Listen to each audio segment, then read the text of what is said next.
Hello बच्चों, let's see this question and here this question say which one of the following subject are included in the state list। Question आपसे बोल रहा है कि जो यहाँ पे आप ऑप्शन में आपको अलग अलग सब्जेक्ट दिए हैं, इन सब्जेक्ट में से कौन सा सब्जेक्ट स्टेट लिस्ट का पार्ट होता है, स्टेट लिस्ट में उसको शामिल किया जाता है। तो वो कौन सा सब्जेक्ट है?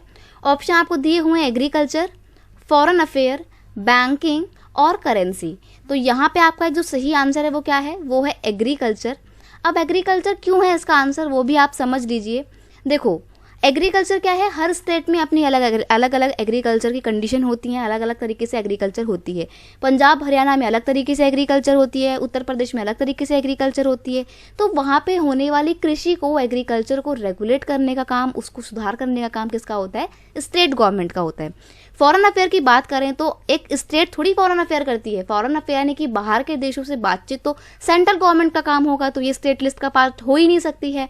बैंकिंग की अगर बात करें तो बैंक जो होता है क्या, वो सिर्फ एक ही देश तक सीमित, एक ही स्टेट तक सीमित होता है। फॉर एग्जाम्पल अगर हम SBI की बात करें, स्टेट बैंक ऑफ इंडिया की बात करें, तो क्या सिर्फ दिल्ली में या सिर्फ बिहार में या सिर्फ पंजाब में है क्या स्टेट बैंक ऑफ इंडिया? नहीं, पूरे ओवरऑल वर्ल्ड में तो खैर नहीं बोल सकते, लेकिन पूरे ओवरऑल इंडिया में तो है ना। सिमिलरली जो अगर आपका RBI की हम बात करें तो RBI तो पूरे देश के लिए काम करता है, तो RBI के ऊपर नज़र कोई स्टेट गवर्नमेंट कैसे रख सकती है? बिल्कुल नहीं रख सकती। तो इसीलिए बैंकिंग फैसिलिटी से रिलेटेड जितने भी मैटर होते हैं वो सेंट्रल गवर्नमेंट का पार्ट होते हैं। सिमिलरली करेंसी की बात करें तो करेंसी क्या है? करेंसी तो पूरे देश में एक ही जैसी चलती है, तो कौन रेगुलेट करेगा? बैंकिंग ही करेगा उसको भी। बैंक यानी कि सेंट्रल गवर्नमेंट करेगी उसको। करेंसी से रिलेटेड जितने भी मैटर होंगे उसको स्टेट गवर्नमेंट ही देखती है। अभी जब 2016 के टाइम पे इंडिया में डीमोनेटाइजेशन हुआ था, नोटबंदी हुई थी, जब 1000 का और 500 रुपीज़ का नोट चेंज हुआ था, तो वो डिसीजन भी स्टेट गवर्नमेंट ने नहीं लिया था, सेंट्रल गवर्नमेंट ने लिया था। क्यों? क्योंकि स्टेट गवर्नमेंट तो सिर्फ अपने स्टेट का देखती है, और नोट जो चेंज हुए हैं, जो करेंसी चेंज हुई है, वो सिर्फ किसी एक स्टेट में थोड़ी हुई है, पूरे देश में चेंज हुई है। तो ऑब्वियस सी बात है सेंट्रल गवर्नमेंट लेगी डिसीजन।